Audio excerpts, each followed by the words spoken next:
अस्सलाम वालेकुम Pakistan, welcome to Power Show with Maliya Hashmi.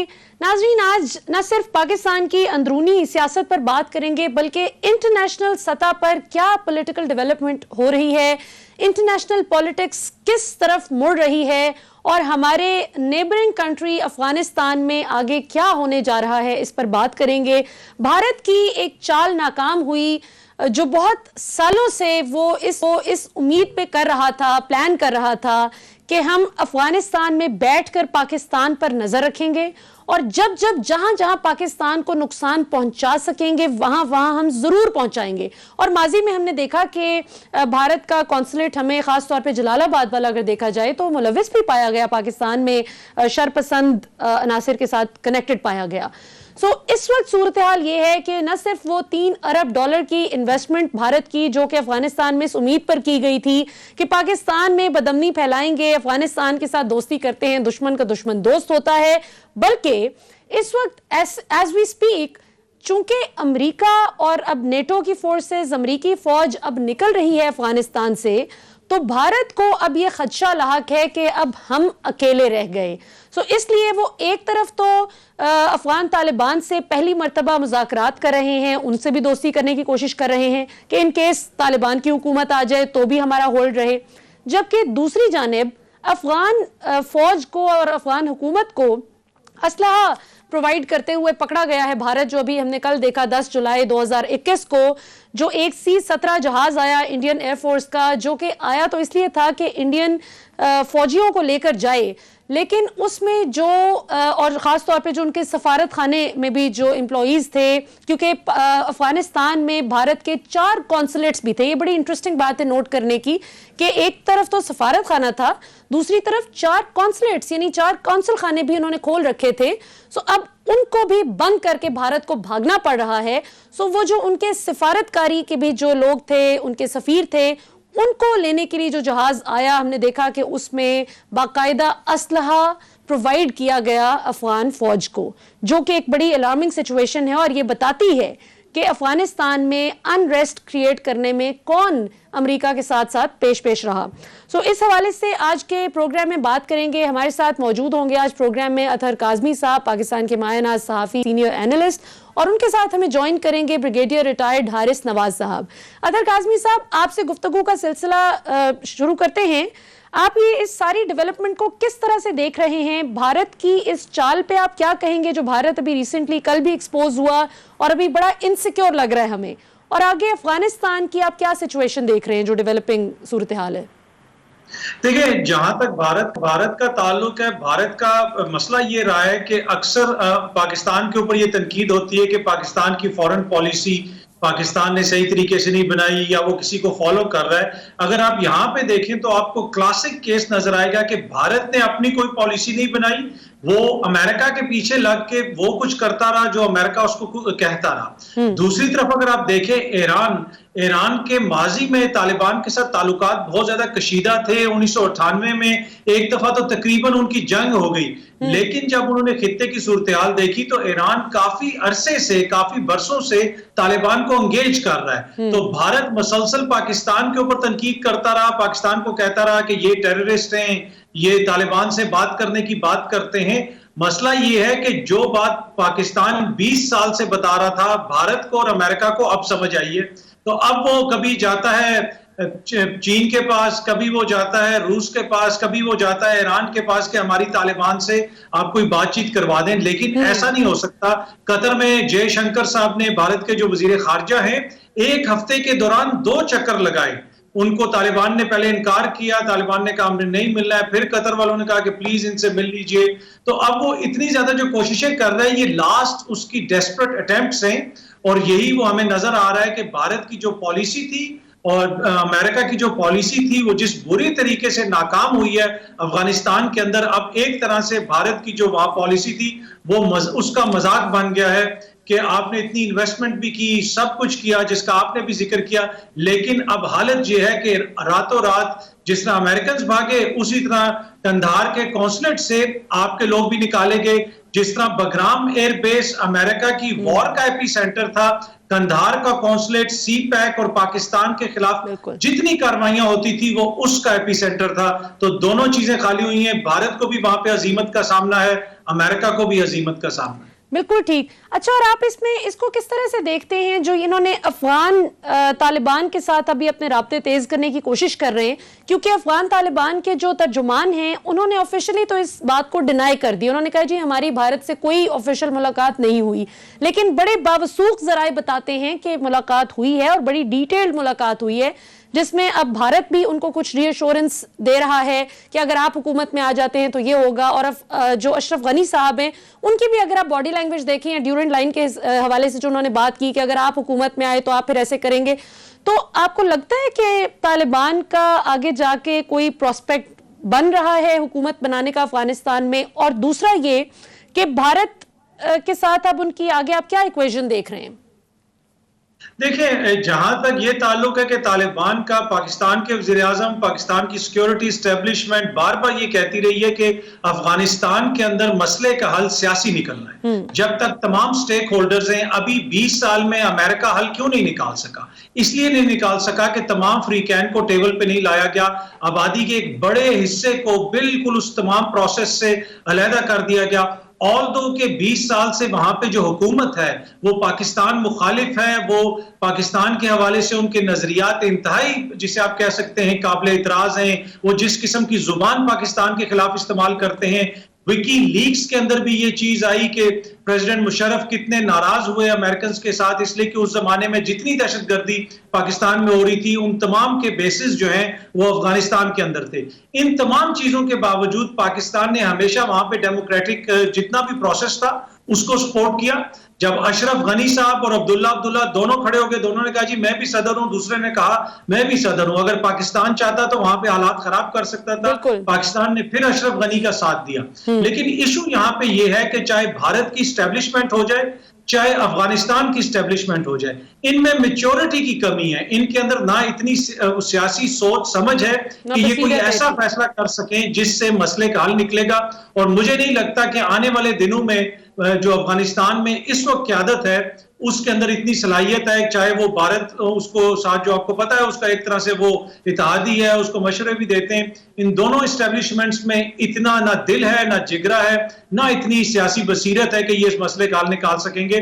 तो तालिबान का मुस्तकबिल तो है, लेकिन उसी सूरत में है कि जब वहां पे कोई सियासी हल निकले, बंदूक से कोई भी इस वक्त अफगानिस्तान के ऊपर रूल नहीं कर सकता। बिल्कुल सही। और ये DGISPR ने भी कल बड़े मुफस्सिल अंदाज में ये बात बताई, it makes perfect sense as well, कि अगर बंदूक से ही हल निकलना होता अफगानिस्तान के मसाइल का तो फिर वो 20 साल पहले ही निकल आता। अच्छा, इसमें अतर काज़मी साहब एक बड़ा इंटरेस्टिंग पॉइंट है जो पाकिस्तान के लिए बड़ा गौरतलब पॉइंट है, और वो ये कि अभी हम देखते हैं कि भारत के लिए जितने अफगान तालिबान इंपॉर्टेंट है उतने ही तालिबान के लिए भारत भी अब इंपॉर्टेंट है। क्यों?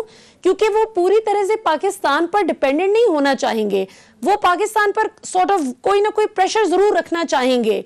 जिस तरह अभी हमने देखा कि पाकिस्तान की, हमारी हुकूमत की वैसे तो बड़ी बैलेंस्ड पोजीशन है, होनी भी यही चाहिए कि भले अफगान तालिबान हुकूमत में आ जाएं या फिर अफगान हुकूमत जिनकी ऑलरेडी है वही दोबारा से आए, तालिबान को ना ये होल्ड मिल सके, हम दोनों सूरतों में एक्सेप्ट करेंगे जो भी हुआ। लेकिन तालिबान ये चाहेंगे कि पाकिस्तान पर वो सोलली डिपेंडेंट ना हो और इस चीज को लेवरेज करना चाहेंगे, जो पाकिस्तान इंडिया की भी आपस में एक रिफ्ट है। क्या ख्याल है आपका? देखिए, जहां तक तालिबान का ताल्लुक है, आपको पता है कि एक तरह से पूरी दुनिया तालिबान को जिस नजर से देखती थी और तालिबान के साथ जिस किस्म का सलूक किया गया माजी में, चाहे वो सियासी तौर पे हो या मिलिटरीली हो, उसमें अगर तालिबान को कहीं से कोई थोड़ी बहुत लेजिटिमेसी मिलती थी, कोई थोड़ी बहुत कोई सपोर्ट मिलती थी, तो वो पाकिस्तान की तरफ से। पाकिस्तान ना उनको असला देता था, ना पाकिस्तान उनको कोई वहां पे गड़बड़ करवाने की कोशिश करता था उनसे। पाकिस्तान सिर्फ ये कहता था कि तालिबान को आप साथ बैठाएं, जब तक आप इनको नहीं बैठाएंगे इस मसले का हल नहीं निकलेगा।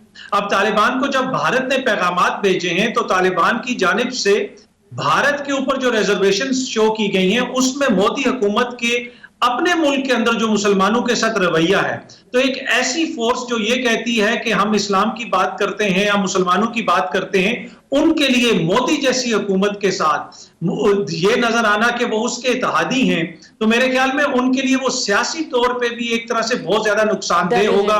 वो हुकूमत जिसके दौरे हुकूमत में लिंचिंग हो रही हो मुसलमानों की, जो मुसलमानों के खिलाफ कानून बन रहे हो, तो तालिबान कभी भी उस हुकूमत के साथ अपने आप को खड़ा हुआ नहीं देखना चाहेंगे। एक चीज है कि तालिबान ने विद पैसेज ऑफ टाइम उनमें भी सियासी मैच्योरिटी आई है।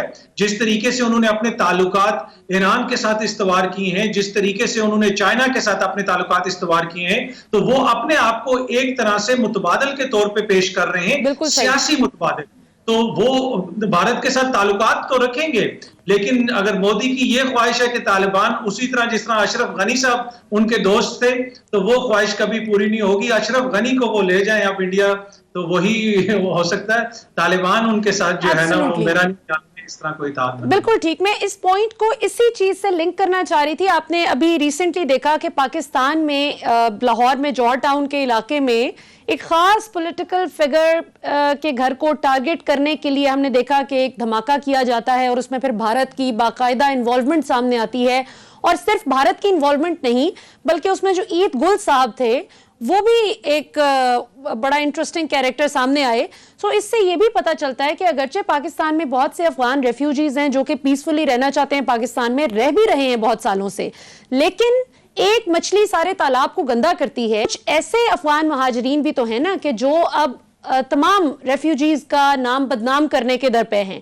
सो इस चीज को पाकिस्तान, आपको क्या लगता है कि पाकिस्तान की हुकूमत किस हद तक तैयार है इस चैलेंज को कोप करने के लिए? क्योंकि रेफ्यूजी इन्फ्लक्स बढ़ेगा आने वाले दिनों में, तो जिस तरह से अब भले हम कहते रहें कि बंदूक के जोर पर मामलात हल नहीं होते, आपको टेबल पर आना पड़ेगा, लेकिन हकीकत तो यही है कि तालिबान फिलहाल बाय फोर्स कॉन्कर करते जा रहे हैं, एरिया टू एरिया वो जाते जा रहे हैं आगे। तो पाकिस्तान की हुकूमत आपको कितनी प्रिपेयर्ड लग रही है इस हवाले से? इस सवाल का आप जवाब दें और उसके बाद फिर हम will take a short break. देखिए, पाकिस्तान की हुकूमत को अगर आप देखें तो बहुत अरसे से पाकिस्तान ने बॉर्डर की फेंसिंग शुरू की हुई है। अगर इस खित्ते के अंदर किसी ने की हिकमत अमली कामयाब रही है और किसी की अगर प्रेडिक्शंस कामयाब रही हैं, तो वो पाकिस्तान की हुकूमत की, पाकिस्तान की इंतजामिया की रही है। चाहे वो तालिबान के साथ मुज़ाकरात का मसला हो या फिर वो बॉर्डर मैनेजमेंट का मसला हो। पाकिस्तान को पता था कि आगे जाके इस तरह के हालात हो सकते हैं, तो पाकिस्तान ने बॉर्डर की फेंसिंग की। जहां तक अफगान रेफ्यूजीज का ताल्लुक है, तो एक दो दिन पहले भी मेरी एक भारतीय सहाफी से बात हो रही थी, तो उन्होंने ये क्वेश्चन भी किया मुझसे कि मजीद आपके यहाँ रेफ्यूजीज आ जाएंगे। तो उनको मैंने ऑफर किया, मैंने कहा पाकिस्तान की हुकूमत से, इसलिए कि आप इतनी ज्यादा बात करते हैं कि हम जो है वो अफगानियों के साथ हैं, अफगानी हमारे भाई हैं और पाकिस्तान गड़बड़ करा रहा है। तो मैंने कहा 40 लाख अफगानी हैं, आप 40 नहीं तो 20 लाख ले जाएं भारत में, तो अफगानियों को भी पता है कि उनको पाकिस्तान के अलावा खित्ते के अंदर चाहे ईरान हो, चाहे भारत हो या कोई और मुल्क हो, कोई भी उनको कबूल नहीं करेगा। अफगानियों के हमारे साथ बरादराना ताल्लुकात हैं।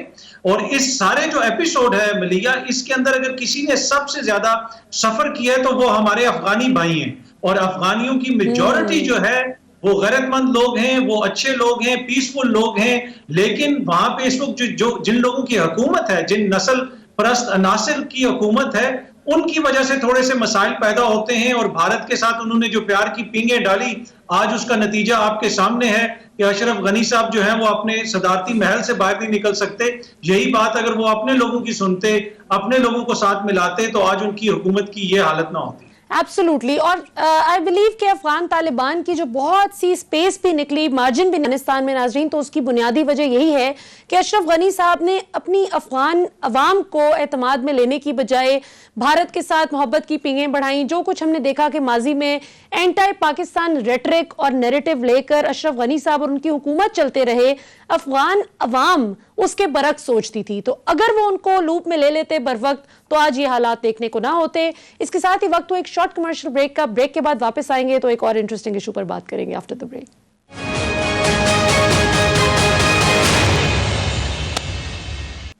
वेलकम बैक नाजरीन। ब्रेक से पहले बात हो रही थी कि अफगान तालिबान और अफगान हुकूमत का अब ये जो मुकाबला चल रहा है, इसमें भारत खिसियानी बिल्ली खंबा नोचे के मसदाक अब भागने की कर रहा है। भारत का ये भी जी नहीं चाहता कि वो भाग निकले अफगानिस्तान से मुकम्मल तौर पर, कि पाकिस्तान पर नजर रखने के लिए जो अरबों डॉलर की इन्वेस्टमेंट उसने मक्कारी से कर रखी थी वो सब की सब डूब जाएगी।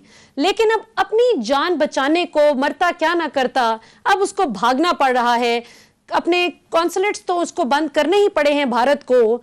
लेकिन अब एक जो उसने नई चाल चली है, जो कल हम सबके सामने आई, पूरी दुनिया के सामने भारत एक बार फिर एक्सपोज हुआ, कि जो उन्होंने चालाकी से अफगान फौज को असलहा फराहम करने की कोशिश की, जबकि दूसरी जानिब वो अफगान तालिबान के हमदर्द बनकर उनके साथ भी मुज़ाकरात करते हैं। सो दोनों तरफ विकेट की वो खेल रहे हैं ताकि कोई भी कल को हुकूमत में आए तो हमारा पलड़ा उतना ही भारी रहे जैसा माजी में था।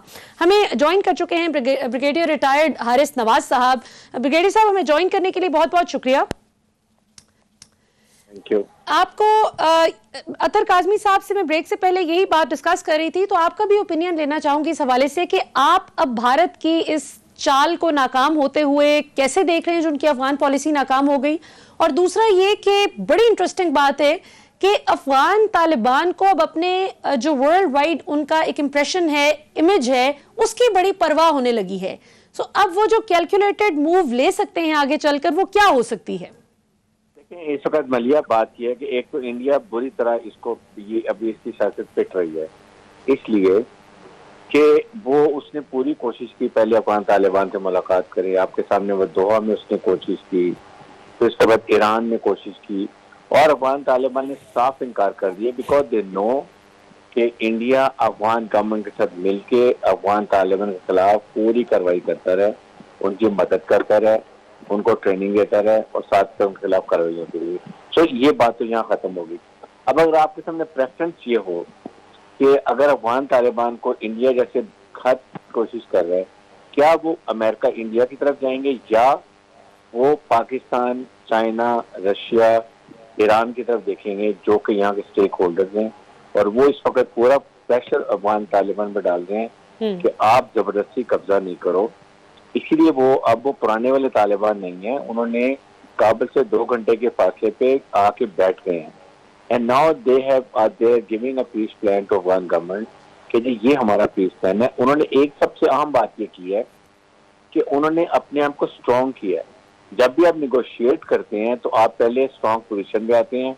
उन्होंने तकरीबन आधे अफगानिस्तान में कब्जा करके अपनी स्ट्रेंथ शो कर दी है। And now Afghan Taliban, Afghan government is forced to negotiate with them, और बल्कि मेरे ख्याल में अफगान तालिबान अपनी टर्म पे उनसे बात करेंगे।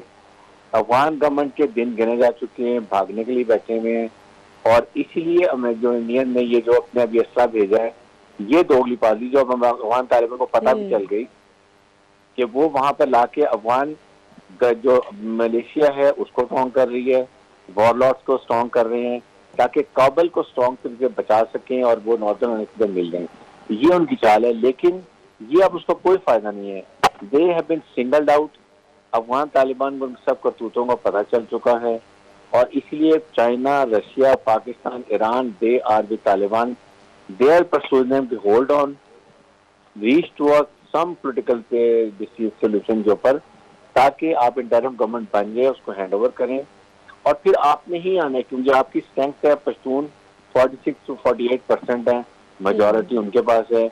बाकी उज़्बेक, ताजिक, हज़ारा जो माइनॉरिटी में, उनको भी ethnic based, broad based government देनी चाहिए ताकि सब पार्टिसिपेट कर सकें, और फिर उनसे सब निगोशिएट करें। हज़ारा ने सेंट्रल अफगानिस्तान में उनसे मुज़ाकरात कर ली है, उनसे अंडरस्टैंडिंग कर ली है। मेन ईरान उनके साथ थ्रू है, ये उन्होंने कर लिया। अब सिर्फ रशीद दोस्तों में एक मिस्टर इस्माइल हैं और एक रमजान है, इनके ग्रुप्स हैं जो नॉर्दर्न, इसके बाद ग्रेजुअली आप देखेंगे कि ये चले जाएंगे। सबसे बड़ी कमजोरी अफगान गवर्नमेंट की ये है कि वो अभी तक अपने जो 4 लाख अफगान सोल्जर्स उनको ट्रेन नहीं कर सके, सारा पैसा लूट मारे उन्होंने किया है। अब उनका ट्रस्ट भी नहीं है इनके ऊपर, वो भी बहुत तादाद में पाकिस्तान से जा रहे हैं या अफगान तालिबान से मिल रहे हैं, तो सिचुएशन बड़ी खतरनाक है। बट पाकिस्तान को पूरे प्यूनिटिव एक्शन करने चाहिए। Afghan refugees going to have big problem. ये जो फेंसिंग है, it will not be effective, let me tell you. अगर दीवारें चीन को देख लें या मैक्सिको को देखें या जर्मनी को बल्ला नहीं देखें, तो वो ये मैटर नहीं करती हैं। हमें अपनी स्ट्रैटेजी बनानी है, हमने ये सोचना है कि हमने इसको कैसे केटर करना है, क्योंकि हमारे लिए अमन बहुत जरूरी है अफगानिस्तान में। हमारा बलोचिस्तान अफेक्ट होगा अगर रॉ इफेक्टिव होगी, वुसो होगा तो हमारा सीपैक डिले होगा। इसीलिए चाइना भी इंटरेस्टेड है, इसलिए चाइना भी परसू कर रहा है। और अफगान तालिबान नाउ अंडरस्टैंड क्या उनका सर्वाइवल ये 4 रीजन के ममालिक जो इनके साथ है, तो आई थिंक ये सिचुएशन है। India in any case is out. American अब पहले से तालिबान उनके दुश्मन है, तो खाली इंडिया से ताल्लुकात करके what will they gain? They will gain nothing. तो दैट इज द सिचुएशन। बिल्कुल ठीक। अच्छा, यहाँ पर आपने एक बड़ा इंटरेस्टिंग पॉइंट, मैंने कहा आप अपना पूरा आर्ग्यूमेंट कंप्लीट कर लें तो आपसे एक काउंटर क्वेश्चन के तौर पर, अफगान तालिबान के रिप्रेजेंटेटिव ने तो अगरचे इस बात से इनकार किया है कि हमारी भारत से कोई मुलाकात नहीं हुई। अफगानिस्तान में ही बहुत बावसूख जराए ये बताते हैं कि मुलाकात तो बैकडोर चैनल से चल रही है।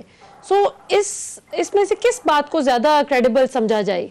देखिए, क्रेडिबल दोनों में मुलाकात नहीं हुई है, ईरान में मुलाकात नहीं हुई है। और अगर स्पेकुलेशन है, ये इंडियंस लोग जान के ये स्प्रेड कर रहे हैं अपनी फेस सेविंग के लिए कि हमें जो सिफत उठानी पड़ रही है कि हमें मुंह नहीं लगा रहे, हमारे से बात नहीं कर रहे, इसको वो स्प्रेड कर रहे हैं। उनका मीडिया भी, उनके वहाँ पे जो कॉन्सुलेट है 1-2 बचे हुए वो भी शो कर रहे हैं मुलाकात भी। अदरवाइज मेरे नहीं ख्याल हमारी गवर्नमेंट जब कह रही है, I think we have to listen to our government. Very interesting कि इंडिया अपनी क्रेडिबिलिटी बिल्ड करने के लिए कि हमारी चूंकि बहुत ही एंटी तालिबान पोजीशन रही है और हम पाकिस्तान को बदनाम करते रहे, तालिबान का नाम ले लेकर टॉन्ट करते रहे हम इंटरनेशनली हर फोरम पर, तो अब ये अच्छा मौका है कि जरा उनके साथ अपने ताल्लुकात ठीक किए जाएं। बिल्कुल ठीक। अब जरा बात करते हैं जी पाकिस्तान की अंदरूनी सियासत पर। अब देखते हैं अफगानिस्तान में ऑब्वियसली जितना ज्यादा अमन होगा उतना ही ज्यादा पाकिस्तान और दीगर जो नेबलिक हैं उन सब में भी अमन उतना ही ज्यादा होगा। और इंशाल्लाह पाकिस्तान ने अब जो सबक सीखा है पिछले 20 साल में, तो हमारी फौज और हमारी हुकूमत का मौकफ इसमें बड़ा वाज़ेह है कि पाकिस्तान किसी भी पराई जंग में नहीं पड़ेगा। वो भले अमेरिका और चीन की लड़ाई हो आपस में, मुआशी जंग हो, या फिर अफगानिस्तान में जो तालिबान का या अफगान हुकूमत का जो भी मसला चल रहा है, हम अमन का साथ देंगे जो भी पुरअमन तरीके से मसाइल का हल करना चाहें। अब जरा बात करते हैं पाकिस्तान की नेशनल पॉलिटिक्स पर। नाजरीन, आज बहुत ही दिलचस्प एक मरियम नवाज साहिबा ने ट्वीट की। चूंकि आपको पता है कि आज़ाद कश्मीर का इलेक्शन है और ये इलेक्शन बिल्कुल अब 2 साल रह गए हैं अगले इलेक्शन में, जनरल इलेक्शन में। तो उससे पहले बाय इलेक्शंस और इस किस्म के जो आज़ाद कश्मीर का इलेक्शन हो गया है, पहले जीबी का इलेक्शन था, ये एक टोन सेट करते हैं कि मौजूदा हुकूमत की मकबूलियत कितनी है पूरे मुल्क में। तो आज़ाद कश्मीर अब हुकूमत भी बहुत डेस्परेट है जीतने के लिए और अपोजिशन भी बहुत डेस्परेट है कि हमें जीतना चाहिए।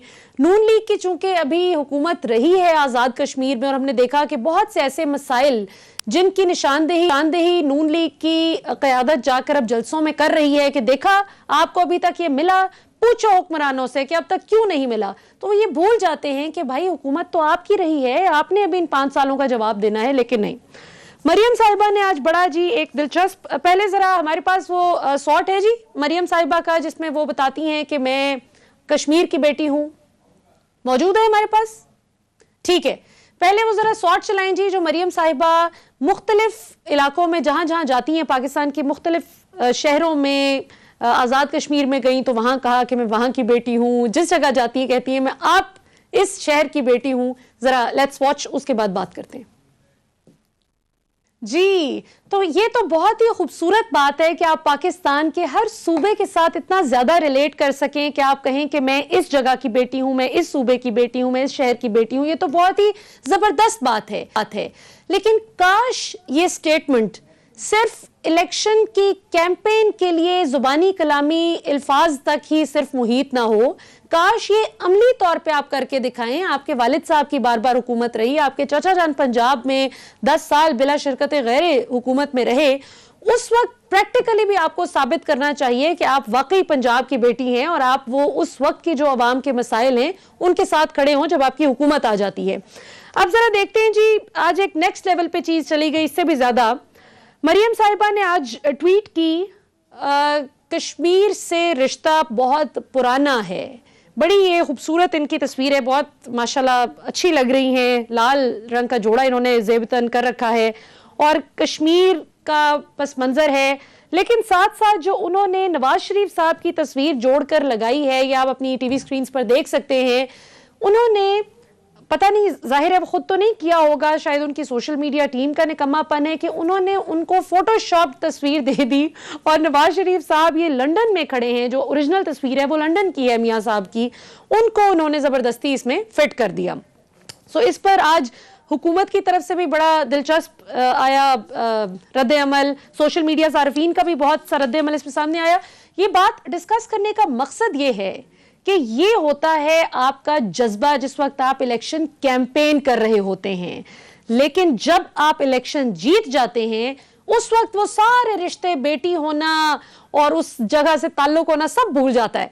फरूख हबीब साहब की ट्वीट आपको मैं पढ़ के सुनाती हूं जो आज उन्होंने की शाम को 6:30 बजे। कहते हैं कि मरियम सफदर नवाज शरीफ की करप्शन और मनी लॉन्ड्रिंग की वारिस हैं। कश्मीर के लोग उनसे पूछ रहे हैं कि जब मोदी बतौर मेहमान खुसूसी उनके घर शादी पर आया था तो उस वक्त कश्मीर की आजादी की बात क्यों नहीं की। आर या पार करने वाले आजकल हर जगह एनआरओ के लिए ख्वार हो रहे हैं। खैर, ये आखिरी जुमला तो इनकी ठीक है, हुकूमत कहती है कि एनआरओ मांग रहे हैं, ऑपोजिशन कहती है कि हमने कब एनआरओ मांगा है, आपको सबूत दें। लेकिन ये जो पहली स्टेटमेंट है जी, ये बड़ी दिलचस्प है, जिसमें और ये बात दुरुस्त भी है, जरा पैनलिस्ट के सामने मैं रखना चाहूंगी। अतर काज़मी साहब, आप इस स्टेटमेंट को कैसे देखते हैं जो state minister for information and broadcast Farooq Habib साहब का कहना है कि मोदी से फिर आपने ये जो उनको शादी पर बुलाया तो उस वक्त क्यों नहीं आपको मसला कश्मीर याद आया? पहली तो आपने एक तस्वीर दिखाई कि कोई तस्वीर फोटोशॉप हुई है। मसला ये है कि इनकी सियासत अभी भी 90s में फंसी हुई है। जिस तरह 90s में ये अपने सियासी मुखालफीन की तस्वीरें फोटोशॉप करके उनके खिलाफ कैंपेन्स चलाते थे, बीबी की जिस तरह इन्होंने फोटोशॉप करके तस्वीरें फेंकवाई और जिस तरीके से उनके खिलाफ कैंपेन चलाई गई, अब अभी भी इनकी वही हरकतें। पर अब ये कोशिश करते हैं कि अपनी तस्वीरें फोटोशॉप करके अपनी तारीफें की जाएं, लेकिन ये कुदरत का इंतकाम है कि एक दफा नहीं हुआ, बार बार ऐसा होता है कि ये इस तरह फोटोशॉप करते हैं और फिर वो फोटोशॉप पकड़ी जाती है और फिर इनको हजीमत का सामना करना पड़ता। अब जहां तक ताल्लुक है इस चीज का कि ये इन्होंने मोदी से क्यों बात नहीं की, बात ये है कि देखें जिस वक्त इनके वालिद की हुकूमत थी तो यहाँ पे तो उस वक्त चीजें ही बिल्कुल मुख्तलिफ थी।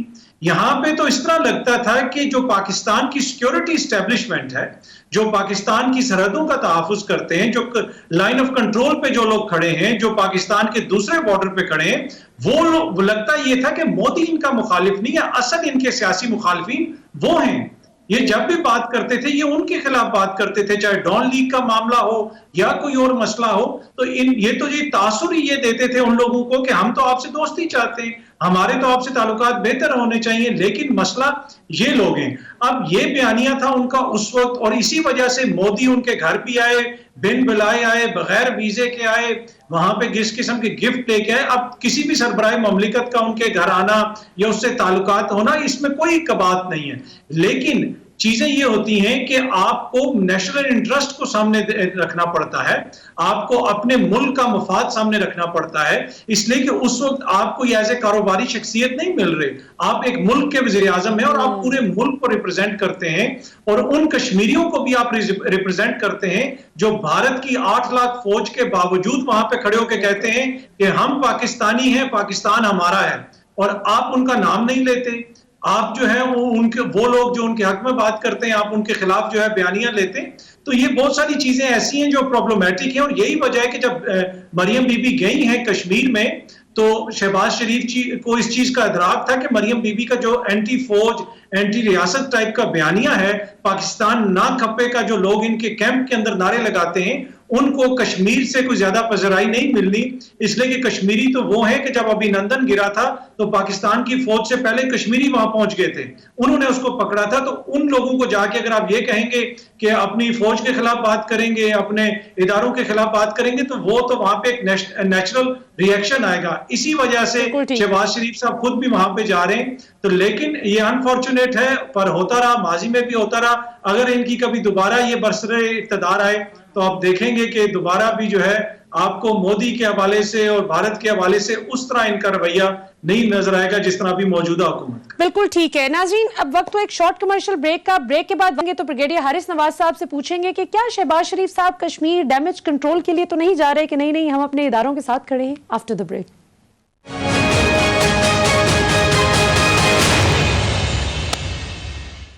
वेलकम बैक नाजरीन। ब्रेक से पहले बात हो रही थी पाकिस्तान की अंदरूनी सियासत पर। ब्रिगेडियर हारिस नवाज साहब, हमारे पास वक्त बहुत कम है, क्विकली मैं आपकी तरफ ये सवाल लेकर जाना चाहूंगी जो ब्रेक से पहले काजमी साहब से मैंने पूछा।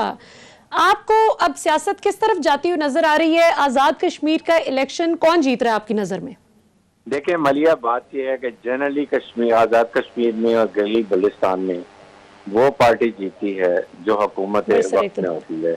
आपके सामने PMLN की गवर्नमेंट थी गिलगित बल्तिस्तान में, वहां भी और लाइकवाइज मेरे ख्याल में जो अगर बहुत बड़ी नाकामी होगी हुकूमत की, अगर यहाँ पर ये इलेक्शन होते हैं और वहां पर PTI की गवर्नमेंट नहीं होती है। सेकंड, मरियम नवाज से सिर्फ एक सवाल करना चाहिए कि आप कश्मीर की बेटी भी हैं, आपके वालिद भी कश्मीर के बेटे हैं, आपको बड़ा ताल्लुक भी है हर जगह से, लेकिन जब 2 दिन पहले बुरहान वानी की शहादत का दिन था तो क्या आपने उनके बारे में कोई लफ्ज कहा? क्या आपने कश्मीर में जो उन्होंने शहादतें हो रही हैं नौजवानों को, उस दिन भी 5 लोगों को शहीद किया गया, आपने उसका कोई जिक्र किया? क्या आपने कश्मीर के इंडिया के बारे में कोई बात की? जो एट्रोसिटीज हैं, पैलेट गन से उनको ब्लाइंड किया जा रहा है, उनके बारे में कोई बात की? आपने गुलबशन जादेव की कोई बात की? पठानकोट की बात की आपने, बल्कि कहा कि हमें ये नहीं, खुद ब खुद आपने सिक्योरिटी फोर्सेस को ब्लेम कर दिया। तो मेरे ख्याल में आपकी लॉयल्टी कश्मीर से बड़ी क्लियर नजर आती है। इसलिए ये ऐसी बातें करना इस मौके पे, जब पूरे 5 साल के बाद आप जाती हैं तो जाके बातें करेंगी, पहले सोचना चाहिए कि आपने क्या कुछ कश्मीर में किया है, आपकी हुकूमत ने क्या पैदल 5 साल जो हुकूमत में लगाए उस वक्त मुल्क का क्या हाल किया। आप जिन अपार्टमेंट का जिक्र नहीं करते थे कि ये हमारे नहीं, वहीं पर आपके वालिद वहाँ पर रह रहे हैं, आप किस तरीके से कहते? ये अवाम आप समझदार हो गई है, अभी they are aware of these things, इसलिए अब उन्हें अवेयरनेस आ गई है।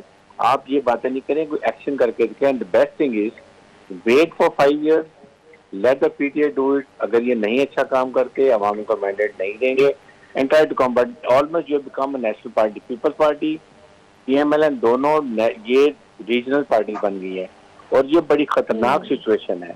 जितनी नेशनल पार्टीज होंगी उतना बेहतर है। पीपल्स पार्टी भी पहले नेशनल पार्टी थी, PMLN भी नेशनल पार्टी थी, PTI भी बन गई है। ये रीजनल पार्टी बनना मुल्क के लिए बहुत खतरनाक है। इसलिए I think they have to think on these lines. बिल्कुल। और देखिए बात यह है कि पाकिस्तान तहरीक इंसाफ की हुकूमत को भी चेक में रखने के लिए और इनकी हर रोज हर चीज हर फैसले पर अकाउंटेबिलिटी करने के लिए, क्योंकि ऑपोजिशन का तो काम ही है कि उसने हुकूमत को चेक करना है कि वो कहां पर सही काम करती है, कहां पर गलत करती है। सो अगर इन लोगों की मकबूलियत अवाम में इतनी कम हो जाती है कि इनको ट्रस्ट नहीं किया जाता नेशनल लेवल पर और इनका साइज बिल्कुल श्रिंक होकर रीजनल लेवल तक आ जाता है, तो ये तो पाकिस्तान की अवाम के लिए खतरनाक बात है कि फिर एक ही पार्टी होगी कि जिसको पूरे मुल्क में मकबूलियत होगी। ये पाकिस्तान की अवाम के लिए अच्छी बात नहीं है। सो हम अर्ज करते हैं तमाम पॉलिटिकल पार्टीज को कि वो अपनी क्रेडिबिलिटी जो उन्होंने बहुत बुरी तरह दी है उसको रिवाइव कर सकें। हमारे पास कितना वक्त है जी? ऑल राइट जी नाज़रीन, हमारे पास अब वक्त बिल्कुल ख़त्म हो चुका है।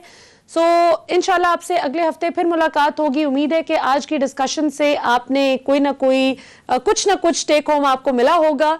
सो अब तक के लिए नाज़रीन इतना ही। इंशाल्लाह इस दुआ और उम्मीद के साथ कि आज़ाद कश्मीर में जो भी जीते वो आज़ाद कश्मीर के लोगों की आवाज़ बने और उनकी बेहतरीन तरीके से खिदमत कर सके और अल्लाह ताला पाकिस्तान के भी हालात बेहतर करे। अब तक के लिए इतना ही नाज़रीन। पाकिस्तान जिंदाबाद।